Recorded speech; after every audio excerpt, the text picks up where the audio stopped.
dito pa rin sa 101.1. Yes, the best. Pansin mo, best, na parang paikot-ikot lang ang nangyayari sa atin araw-araw. Ako lang ba? Sabihin nyo kung ako lang ang nag-iisip nito.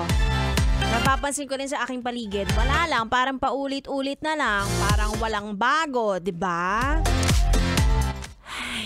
Parang konti na lang ang rason para maging productive.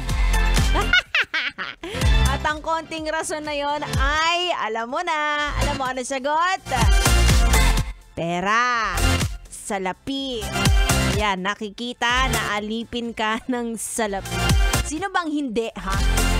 Hirap nyo sa akin yan. Anyway, speaking of productivity, alam nyo ba na Tuesday ang most productive of the week? Hirap talaga mag-English, Bek! Hirap magbanggap. Most productive day of the week. Ayan, ito daw yung araw kung saan pinakamasipag ka.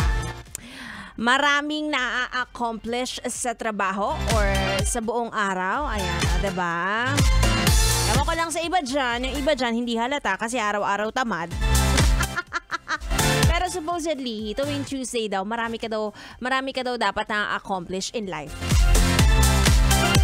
Dahil alam naman natin kapag Monday, medyo nakakatamad kasi talaga kumilos. So feeling ko, kaya Tuesday ang most productive day of the week ay dahil pahinga mo pa yung Monday. So buwelo yung Monday from weekend, right?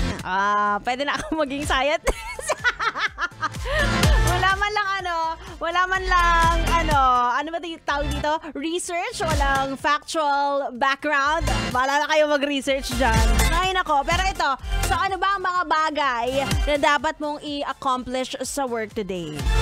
Satisfied ka ba? Dapat meron tayong self-assessment pagka-uwi natin galing work. Ay! Para malaman mo na agad kung magre-resign ka na ba or hindi. Yeah, resign na yan. Dali na, dali. Malaki ang sahod dun sa lilipatan mo. Dali.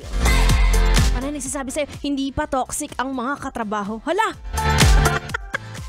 Morning Budol by Ganda Wanda. Anyway, ito naman na nakakaalam niyan. Basta ngayon 2024, gawin mo kung ano ang makakabuti para sa'yo. Ayan lang maipapayo ko sa'yo ngayong araw na ito. At para sa buong taon na rin to, ha? Again, kung saan merong peace of mind. At walang peace of... Shhh! Anyway, best, kasama niyo ako hanggang alas 12 ng tanghali. Tugtugan muna tayo dito lang sa 101.1. Yes, the best.